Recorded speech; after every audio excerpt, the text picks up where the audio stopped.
This is Kevin Kerrigan. The federal team spent the day in briefings with island leaders reviewing the highlights of the soon-to-be-announced final environmental impact statement, a document that appears to boil down to about $1 billion for infrastructure outside the fence, most from the Japanese. Obviously, it's a start. From the governor has spoken before, on this already before that we think that the needs of the Guam community, certainly outside the fence line, are about $6 billion, and so we're looking to ensure that we get much closer to that number. Not enough. Not enough. But a start and a commitment that we will continue to go after the needed funds. But there was no change in the military's preferred sites, like the Pocket area, which, in the final EIS, will remain their first choice for a firing range. Senator Judy Gutherts is chairperson of the legislature's build-up committee. Well, I asked that. Are you going to condemn land? And Secretary Pinchfeld said that our intent is not to do that. But they may have to. Well, I don't know, and I hope not.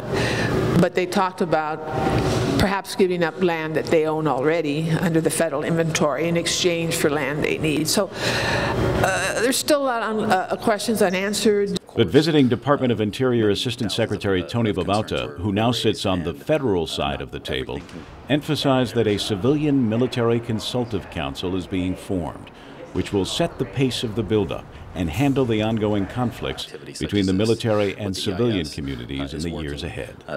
This administration is being responsive to the concerns that Guam has raised. Of course, many thousands of concerns were raised, and not everything can be addressed, but there's a firm commitment now and into the future in the continued collaboration between the federal government and the local government to continue addressing concerns that are raised by Guam with the relocation. In short, Acting Governor Mike Cruz pointed out that the new consultative group means that the final EIS may not be all that final. There's still the ability for Guam and the federal agencies to have input on certain areas where it's not been determined specifically this is where it's going to take place, but it's preferred that there are some issues that still need to be aired, some studies that need to be carried out and conducted, and it may in fact mean that they may have to choose another site. Kevin Kerrigan, PNC News.